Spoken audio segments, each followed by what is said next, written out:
Iglesia Bautista Maranata, Argentina. Héctor Catani, predicador bautista. Hermanos, hoy hablaremos sobre el tema La lupa, sobre un capítulo de poder. Nuestra base va a estar en el capítulo 12 del libro de Hechos de los Apóstoles, que en el versículo 1 dice que en aquel mismo tiempo el rey Herodes echó manos a algunos de la iglesia para maltratarles y mató a espada a Jacobo, hermano de Juan. Y viendo que esto había agradado a los judíos, procedió a prender también a Pedro. Eran entonces los días de los panes sin levaduras, y habiéndoles tomado preso, les puso en la cárcel, entregándole a 4 grupos de 4 soldados cada uno, para que le custodiasen, y se proponía sacarle al pueblo después de la Pascua. Este pasaje nos muestra a Herodes echando mano sobre algunos para maltratarles. El Nuevo Testamento nosotros nos encontramos con 3 Herodes. El primero de ellos era distinguido como Herodes el Grande, que fue aquel quien mandó a matar a los niños en el tiempo en que nació el Señor Jesús. Luego tenemos a Herodes Antipas, que es quien mandó a matar a Juan el Bautista. Y aquí en Hechos capítulo 12 se nos habla sobre Herodes Agripa, que mató a Jacobo a espada. Sin duda alguna que los Herodes era gente que siempre estuvo ligada al poder y la muerte. Otra vez, los Herodes eran gente que siempre estuvo ligada al poder y a la muerte. En primer lugar, dice que algunos de la iglesia fueron allí puestos presos, le echaron manos para maltratarle. El enemigo nunca es cariñoso. Cuando se habla de un maltrato, se habla de una persecución, se habla de una humillación, de cárcel, torturas y muerte. Otra vez, bajo la palabra maltrato, debemos entender que se trata de una persecución, humillación, cárcel, torturas y muerte. La primera muestra de poder que vemos en este capítulo 12 de Hechos de los Apóstoles, la primera muestra es el poder del enemigo. El poder del enemigo. El enemigo aquí está desplegando todo su poder para intimidar, para paralizar, para enfriar y para apagar la fe. Necesito repetir ese concepto. El enemigo aquí está desplegando todo su poder para intimidar, paralizar, enfriar o apagar la fe. Esta persecución que se desató alegró a muchos. La muerte de Jacobo alegró a muchos, es decir, aquellas personas que tenían un espíritu anticristiano. Dice que Herodes mató a Jacobo a espada. Esto es lo que nos da a entender que fue por medio de una muerte por decapitación. En otras palabras, entendemos aquí que le cortaron la cabeza a Jacobo. Esto era una forma de imponer miedo, de imponer terror. Esto fue un golpe muy duro para la iglesia, un dolor muy grande para los seguidores del Señor. Y esto nosotros la reconocemos como la 5ª persecución. La muerte de Jacob y lo que sucedió después de ello, esto fue la 5ª persecución. Así que ahora brevemente haré un repaso de cómo se formaron las 5 persecuciones hasta este capítulo 12. La primera persecución la tenemos en Hechos de los Apóstoles, en el capítulo 4 y en los versículos 1 a 4, donde dice la palabra de Dios que hablando ellos, los apóstoles, Pedro y Juan al pueblo, vinieron sobre ellos los sacerdotes con el jefe de la guardia del templo y los saduceos, resentidos de que enseñasen al pueblo y anunciasen en Jesús la resurrección de entre los muertos, y les echaron mano y los pusieron en la cárcel hasta el día siguiente, porque era ya tarde. Pero muchos de los que habían oído la palabra creyeron, y el número de los varones era como 5.000. Después de aquel milagro en la puerta del templo de la Hermosa, allí estaban los apóstoles en el pórtico de Salomón predicando la palabra de Dios. Y esto trajo como resultado que como 5.000 varones creyeron en el Señor Jesucristo. Donde hay predicación fiel del Evangelio, siempre va a haber persecución. Los sacerdotes, los saduceos y los guardias del templo se pusieron de acuerdo y le echaron mano a Pedro y a Juan y los pusieron en la cárcel. Había una intimidación allí. Pero ahora aquí en este capítulo 4 vemos como los apóstoles también fueron puestos en la cárcel, porque esas son las formas que el enemigo tiene de demostrar su poder. Pero como bien decía Pablo, la palabra de Dios no está presa. Estos discípulos del Señor tenían un testimonio importante, impactante, trascendente. Y el pueblo oía la palabra, se convertían al mensaje del Evangelio y la persecución se desataba, y ahí vemos al enemigo desplegando su poder. Pero la segunda persecución que consta en el libro de Hechos de los Apóstoles, el capítulo 5 y los versículos 17 a 18, que dice así la Biblia, la palabra de Dios, dice que entonces levantándose el sumo sacerdote y todos los que estaban con él, esto es, la secta de los saduceos, se llenaron de celos y echaron mano a los apóstoles y los pusieron en la cárcel pública. Segunda persecución, otra vez los predicadores de la palabra de Dios puestos en la cárcel, porque dice el contexto que los apóstoles predicaban y hacían señales y prodigios, y la gente creía en gran números, de hombres como de mujeres. Escuche eso, dice la Biblia que creían en gran números de hombres y mujeres, y por eso fue que echaron mano a los apóstoles y los pusieron en la cárcel pública, como para dar una lección de amedrentamiento a todas las personas. Lo pusieron en la cárcel pública, el enemigo siempre queriendo frenar el mensaje del Evangelio, desplegando su poder. La tercera persecución consta aquí en el libro de Hechos de los Apóstoles, el capítulo 6 y los versículos 7 y 8. Así dice la Biblia que crecía la palabra del Señor y el número de los discípulos se multiplicaba grandemente en Jerusalén, y también muchos de los sacerdotes obedecían a la fe. Y Esteban estaba lleno de gracia y de poder y hacía grandes prodigios y señales entre el pueblo. Claro, cuando lo escucharon a Esteban, ese joven predicador, dice que la palabra de Dios así crecía y el número de los discípulos se multiplicaba como efecto de la predicación fiel del Evangelio. El enemigo quiso desplegar su poder y allí fue que atacaron a Esteban, al joven predicador. Dice la Biblia en Hechos 6:12 que soliviantaron al pueblo y a los ancianos, es decir, que los hicieron rebelar, despertaron en ellos sentimientos de odio y le acusaron ahí a Esteban con mentiras, porque dice que ellos sobornaron a algunas personas y pusieron testigos falsos contra Esteban.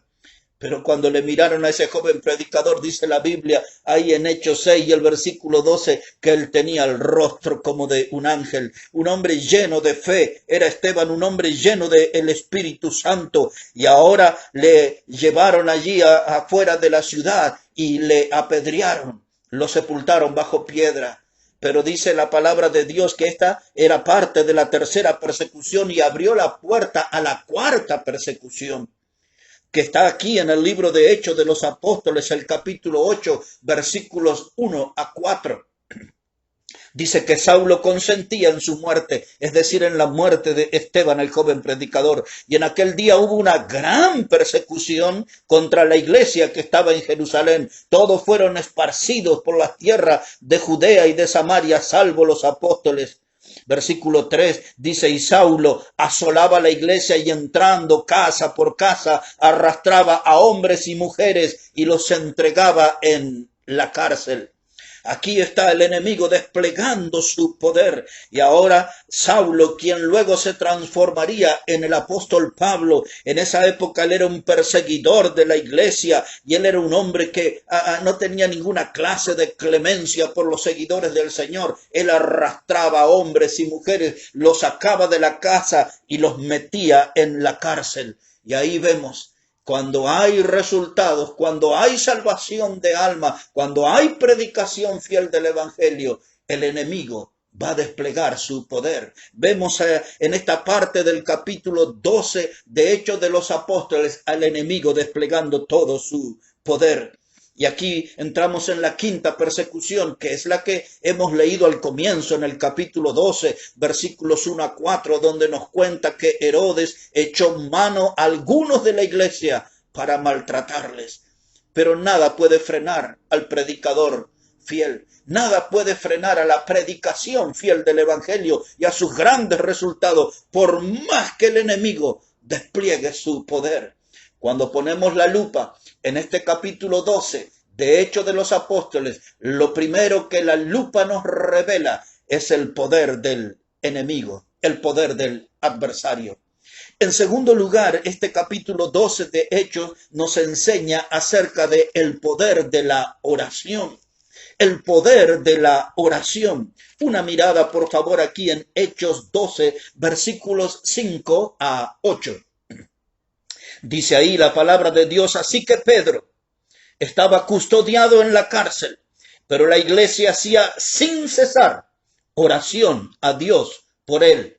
Y cuando Herodes le iba a sacar aquella misma noche, estaba Pedro durmiendo entre dos soldados, sujeto con dos cadenas. A los guardas delante de la puerta custodiaban la cárcel. Y aquí que se presentó un ángel del Señor y tocando a Pedro en el costado, le despertó diciendo: levántate pronto. Y las cadenas se le cayeron de las manos. Y le dijo el ángel: cíñete y átate las sandalias. Y lo hizo así. Y le dijo: envuélvete en tu manto y sígueme.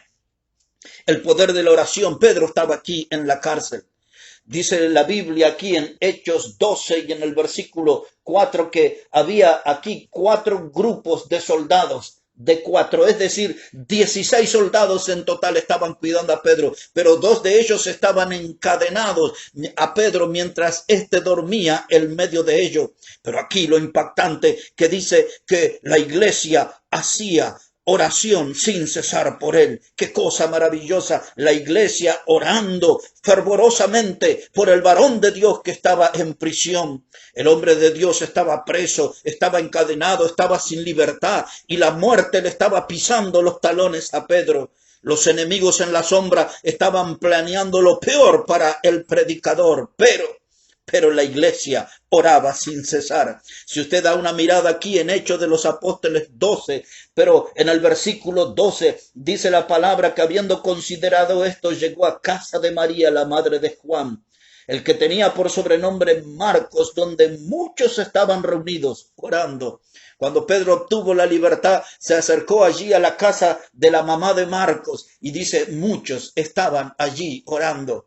Qué cosa maravillosa, la iglesia del Señor orando, estaban orando sin cesar. Es decir, que esto no era una oración superficial, no era una oración fría, no practicaban una oración ritualista sin compromiso. Ellos estaban orando sin cesar. Esa clase de oración que no se detenía hasta que lograba lo que se pedía. Otra vez, ellos hacían esa clase de oración que no se detenía hasta que lograban lo que pedía. Ver a Pedro libre y lleno de vida era lo que quería la iglesia. Ver a Pedro, su predicador, su apóstol, lo querían ver libre y lleno de vida. La iglesia de Jerusalén era una iglesia poderosa porque acostumbraba a recibir grandes respuestas de Dios. Era una iglesia que no se rendía ante la adversidad. Pocos de ellos entendían que la solución era la oración. No pocos de ellos entendían que la solución era la oración. Un predicador como 100 años atrás dijo que nuestros problemas, nuestros grandes problemas, encuentran la solución desde la rodilla hacia abajo. En otras palabras, cuando acostumbramos a doblar rodillas delante de Dios, encontramos la solución a los grandes problemas de nuestra vida. Aquí esta iglesia en Jerusalén, ellos supieron aceptar el desafío del Señor, aquel que el Señor Jesús presentó en Mateo 7, en los versículos 7 y 8, cuando dijo: pedid y se os dará, buscad y hallaréis, llamad y se os abrirá, porque todo aquel que pide, recibe. Qué lindo que es esto. Dice: pedid y se os dará, y termina diciendo: porque todo aquel que pide, recibe. La llave para encontrar las grandes soluciones a los grandes problemas es la oración. No se olvide de esa llave, nunca pierda esa llave, la llave de la oración. La oración es la llave que abre las grandes puertas, las puertas que parecen imposibles. Con la muerte de Jacobo, Herodes y los suyos trataron de silenciar la predicación, pero el enemigo no conocía el poder de la oración. El enemigo no conocía el poder de la oración. Este estilo de oración también está reflejado aquí en las páginas de la Biblia y en Hechos capítulo 4. Y en el versículo 23 y 24 me gustaría poder recordar esa porción de la Escritura. Hechos 4, versículos 23 y 24. Dice allí, este era el resultado de la primer persecución. Dice: y puestos en libertad, vinieron a los suyos y contaron todo lo que los principales sacerdotes y los ancianos les habían dicho. Y ellos, habiéndolo oído, alzaron unánime la voz a Dios y dijeron: soberano Señor, tú eres el Dios que hiciste el cielo y la tierra, el mar y todo lo que en ellos hay. Y ahora observe conmigo, con atención, en el versículo 29 a 31, como parte de esa oración dice: y ahora, Señor, mira sus amenazas y concede a tus siervos que con todo denuedo hablen tu palabra, y mientras extiendes tu mano para que se hagan sanidades y señales y prodigios mediante el nombre de tu santo Hijo Jesús. Y cuando hubieron orado, el lugar que estaban congregados tembló, y todos fueron llenos del Espíritu Santo y hablaban con denuedo la palabra de Dios. Yo he predicado hace poco todo un sermón sobre la predicación con denuedo. Esa palabra denuedo que aparece tantas veces en el Nuevo Testamento significa predicar con eficacia, predicar con grandes resultados, resultados que vienen del cielo, resultados que provienen de Dios. Y esos resultados se consiguen cuando hay un respaldo de oración a la predicación. Pero observe aquí la experiencia. La iglesia estaba reunida. Estaban orando con entusiasmo, estaban orando con fe, con fervor, y aquel lugar tembló. Aquel lugar tembló, y esto es algo literal. Esto no es una figura, esto no es una alegoría, esto es realmente literal. Aquel lugar tembló, aquel lugar fue sacudido, porque Dios estaba respondiendo a la oración de su pueblo. Nosotros no hemos tenido esa clase de experiencia, porque tampoco hemos tenido esa clase de oración. Este capítulo 12 de Hechos de los Apóstoles, versículos 5 al 8, nos está mostrando el poder de la oración, el poder de la oración. Y volvemos allí, Pedro y su libertad. Dice que Pedro va a la casa de María, la madre de Juan Marcos, y cuando golpea allí la puerta, y se anuncia diciendo que era él que había obtenido la libertad, Rode, una de las hermanas en la fe, Rode dice que oyó la voz de Pedro y de gozo no abrió la puerta. Es decir, que cuando escuchó la voz de Pedro, la inconfundible voz de Pedro, se llenó de gozo y entró como en un estado de confusión y entonces no pudo abrir la puerta, pero fue y le anunció a los hermanos que estaba Pedro en la puerta, que ella había oído su voz. Y los hermanos pensaron que ella había enloquecido. Pero no, Rodes estaba feliz, Rodes estaba eufórica, no estaba loca, no estaba crazy, solamente ella estaba entusiasmada porque había notado cómo Dios obró en la liberación de Pedro y Pedro estaba ahí en la puerta. Y ahora recordamos cómo fue esa liberación. Dios envió su ángel, Dios envió su provisión y el ángel vino y habló con Pedro y le dijo, cíñete. Esa palabra cíñete significa ponte listo. Y a veces Dios nos habla de este modo, que nos pongamos listos para esperar un gran evento, un gran acontecimiento, que nos pongamos listos porque Él va a mostrar su mano y su poder. Y el ángel le dijo a Pedro, cíñete. Ahora vas a ver algo realmente impactante, Pedro. Y luego le dijo, átate la sandalia. Y le dijo, pon tu manta, abrígate, Pedro, porque nos vamos de aquí. Había aquí, de pronto Pedro mira sus manos y las cadenas que le ataban, que eran dobles, esas cadenas cayeron. Y cuando Dios envía su palabra, cuando Dios envía su mensajero, nosotros tenemos que hacer caso. Nosotros no tenemos que hacer preguntas cuando Dios nos habla. Nosotros no tenemos que cuestionar la palabra de Dios. No tenemos que tener dudas sobre lo que Dios nos dice. Y aquí vemos en esta segunda parte del capítulo 12 de Hechos de los Apóstoles, vemos aquí el poder, vemos aquí el poder de la oración. Necesitamos nosotros orar de este modo para experimentar el poder de la oración. El poder de la oración nos va a hacer testigos de grandes milagros. Hemos visto aquí, en primer lugar, el poder del enemigo, el poder del adversario. En segundo lugar, hemos visto el poder de la oración. Y cuando ponemos la lupa otra vez sobre este capítulo 12 de Hechos, vamos a descubrir el poder del juicio de Dios, el poder del adversario, el poder de la oración. Y ahora observaremos, al poner la lupa, el poder del juicio de Dios. Hechos 12, verso 20. Dice la Biblia, Herodes estaba enojado contra los de Tiro y los de Sidón, pero ellos vinieron de acuerdo ante él, y sobornado Blasto, que era camarero mayor del rey, pedían paz, porque su territorio era abastecido por el del rey. Y un día señalado, Herodes, vestido de ropas reales, se sentó en el tribunal y les arengó. Y el pueblo aclamaba gritando, voz de Dios y no de hombre. Al momento, un ángel del Señor le hirió, por cuanto no dio la gloria a Dios, y expiró comido de gusanos. Aquí vemos el poder del juicio de Dios. Herodes estaba furioso, dice la Biblia, con los de Tiro y Sidón. Había allí como un clima de batalla, como un clima de guerra. Los dirigentes vinieron y sobornaron a Blasto. Blasto era el consejero, era el confidente de Herodes. Y este era el tiempo en que en la tierra había mucha hambre. Por eso es que los de Tiro y de Sidón vinieron delante de Herodes encontrando soluciones o buscando soluciones para ese problema. Herodes de pronto apareció allí en el escenario de aquel anfiteatro y ante la multitud reunida, él les dio un mensaje.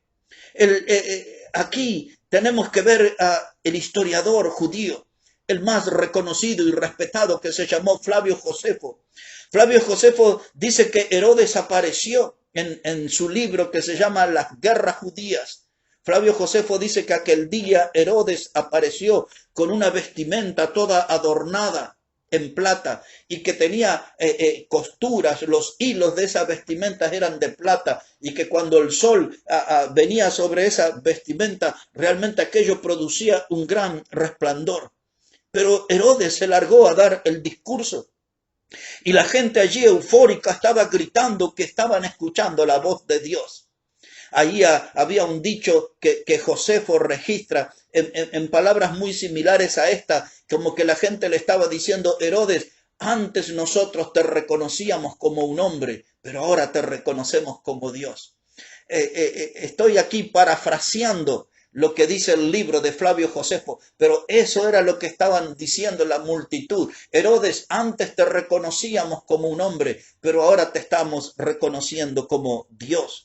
Ellos dijeron allí, esto es la voz de Dios, no era una voz de hombre. Y Herodes no corrigió la multitud. Herodes no le dijo al pueblo, mire que ustedes están equivocados en esa observación, en esa apreciación. Yo no soy Dios, yo soy solamente un hombre, pero no dijo eso Herodes. No corrigió él a la multitud, sino que él aceptó los halagos como demostrando que él realmente se sentía que era Dios. Y de ser esto así, entonces él estaba atentando contra aquel mandamiento que dice, no tomarás el nombre de Dios en vano. Herodes era un hombre simple, común. Herodes era un gran perverso. Él era un gran pecador. No tenía nada de Dios en su vida. Y dice aquí el texto que él no le dio gloria a Dios y entonces vino un ángel del Señor y le hirió. Y ahora quizás nos ayude a comprender. Dice que le hirió y Herodes murió comido por gusanos. Lo que nos explica el historiador judío Flavio Josefo en el libro de las guerras judías es que Herodes fue herido ahí en su abdomen y él cayó y luego sobrevivió como 5 días. Y Flavio Josefo cuenta sobre la salud de Herodes en ese libro y dice Flavio Josefo que Herodes era un hombre que tenía constante dolores en sus brazos y que los brazos se les adormecían. Dice Josefo que las piernas de Herodes se le hinchaban y que él tenía tumores en los pies. Y también cuenta Josefo que Herodes tenía una gran putrefacción en sus partes íntimas como resultado de enfermedades venéreas, porque Herodes fue un hombre que tuvo una gran vida inmoral. Y allí en esas partes íntimas del cuerpo de Herodes donde había presencia de gusanos. Lo cierto es que a los 54 años Herodes murió y Herodes experimentó el poder del juicio de Dios. El juicio de Dios vino sobre ese hombre que deshonró el nombre de Dios, que quiso pisotear el nombre de Dios y el juicio de Dios cayó sobre él con todo su poder. Y Herodes se supo y fue visto como fue comido por gusanos. El juicio poderoso de Dios, esto nos hace pensar en lo que dice la carta a los Hebreos en el capítulo 10 y los versículos 30 y 31. Yo quiero recordarles, refrescar su memoria, mis hermanos. Dice la Biblia en Hebreos el capítulo 10, versículo 30, pues conocemos al que dijo, mía es la venganza, yo daré el pago, dice el Señor. Y otra vez, el Señor juzgará a su pueblo. Horrenda cosa es caer en las manos del Dios vivo. Aquí está el texto. Horrenda cosa es caer en las manos del Dios vivo. Herodes experimentó el castigo de Dios. Herodes experimentó el juicio de Dios. Y fue visto y fue sabido por el pueblo que fue comido por gusanos. Allí el juicio cayó implacable sobre él, sobre un hombre cruel y perverso, sobre un hombre que se levantó para detener el mensaje del evangelio, un hombre que intentó frenar el poder del evangelio, un hombre que no estaba de acuerdo, se oponía a la salvación de las almas y se oponía a que las multitudes siguieran al Señor Jesucristo y su palabra. Herodes fue un opositor a Dios y al reino de Dios. Y Herodes fue alcanzado por el juicio de Dios. Y es esto lo que permite que venga a nuestra memoria esta expresión que dice, horrenda cosa es caer en las manos del Dios vivo. Pero también aquí en la carta a los Hebreos, en el capítulo 12 y en el versículo 29, Hebreos 12, verso 29, dice la Biblia, porque nuestro Dios es fuego consumidor. Así que ni los incrédulos, ni los creyentes, los salvos, deberían perder de vista estos pasajes que en síntesis nos están diciendo, horrenda cosa es caer en las manos del Dios vivo. Hay mucha gente que está ahí entregada al libertinaje, muchos cristianos que están allí pecando, pero la misma Biblia dice a través del apóstol Pedro que es necesario de que el juicio comience por la casa de Dios. ¿Recuerda usted? La Biblia lo dice así, que es necesario que el juicio comience por la casa de Dios. Primera de Pedro 4:17, porque es tiempo de que el juicio comience por la casa de Dios. Y si primero comienza por nosotros, ¿cuál será el fin de aquellos que no obedecen al evangelio de Dios? Así que un cristiano que está dando rienda suelta a su manera de pecar puede ser alcanzado por el juicio de Dios. No lo olvide, horrenda cosa es caer en las manos del Dios vivo, y no lo olvide, porque Dios es fuego consumidor. Aquí estamos poniendo la lupa sobre el capítulo 12 de Hechos de los Apóstoles, y al poner la lupa lo primero que vemos que es un capítulo de poder. En los primeros 4 versículos encontramos allí el poder del adversario, el poder de los enemigos del pueblo de Dios. En Hechos 12, versículos 5 al 8, allí encontramos el poder de la oración, las grandes puertas que abre esta llave importante, la llave de la oración, el poder de la oración. En Hechos capítulo 12, versos 20 a 23, vemos el poder del juicio de Dios, ese juicio que vino sobre Herodes, ese rey perverso, y fue comido por gusanos.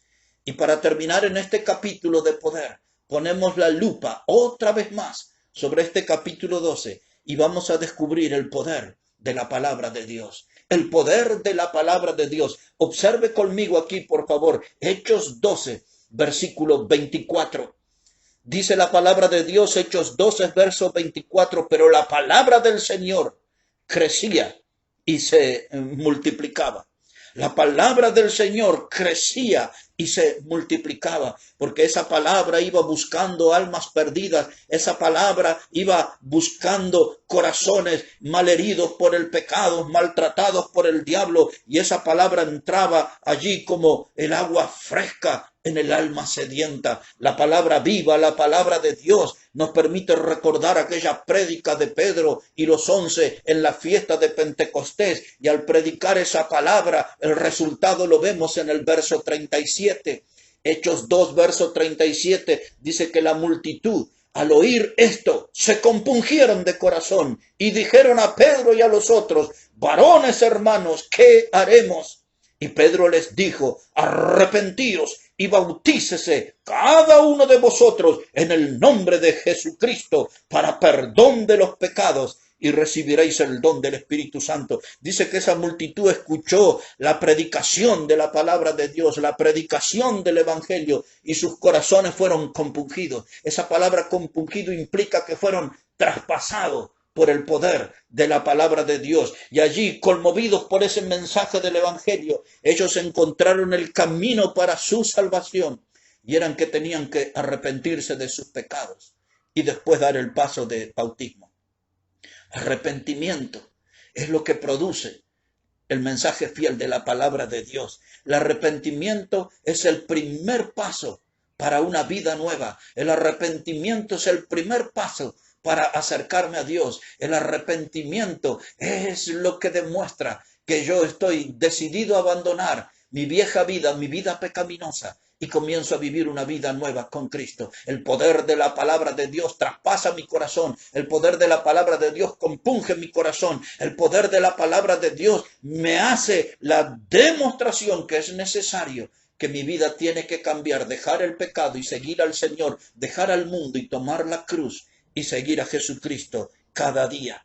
Pero también nosotros podemos reflexionar en el Antiguo Testamento, porque al hablar del poder de la palabra de Dios, recordamos aquellas palabras del profeta Isaías en el capítulo 55 y en el versículo 11, donde Dios dice así: dice, así será mi palabra que sale de mi boca, no volverá a mí vacía, sino que hará lo que yo quiero y será prosperada en aquello para que la envíe. Oh, Dios asegura que cuando hay predicación fiel de la palabra que salió de su boca, esa palabra no va a volver vacía, esa palabra va a impactar, esa palabra va a producir un efecto transformador y salvador en el oyente. Dice Dios, mi palabra no volverá vacía, porque ella hará lo que yo quiero.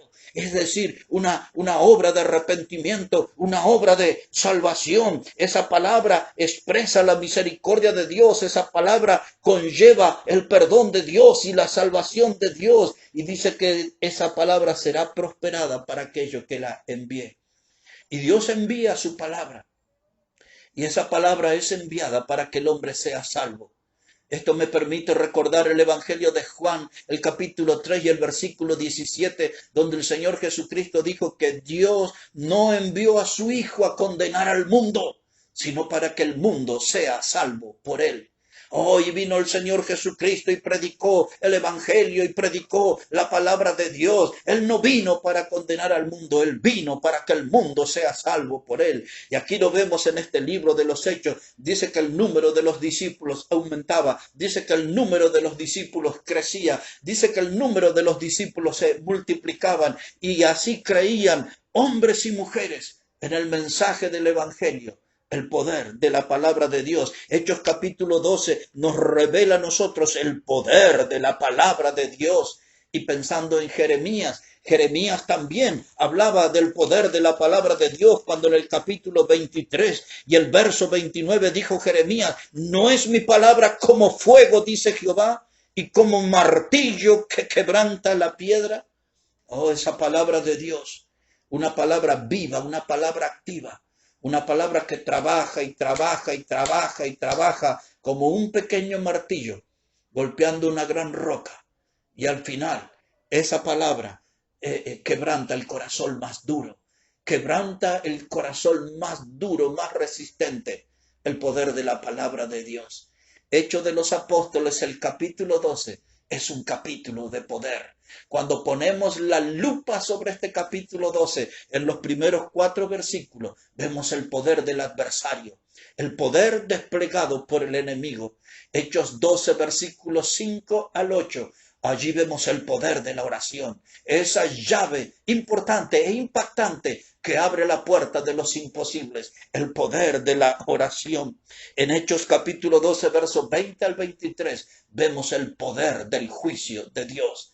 Y en Hechos 12, verso 24, vemos aquí el poder de la palabra de Dios, la preciosa palabra de Dios que hoy en oración le decimos al Señor que siga actuando, que siga obrando en nuestra vida, esa preciosa palabra de Dios, que siga bendiciendo nuestras vidas, transformándonos y que cada día podamos ser hechos a la imagen de Cristo, que cada día nosotros podamos crecer hasta ser un varón de la estatura de nuestro Señor Jesucristo. Preciosa palabra de Dios, poderosa palabra de Dios, un refrigerio para nuestra alma, una gran bendición para nuestras vidas.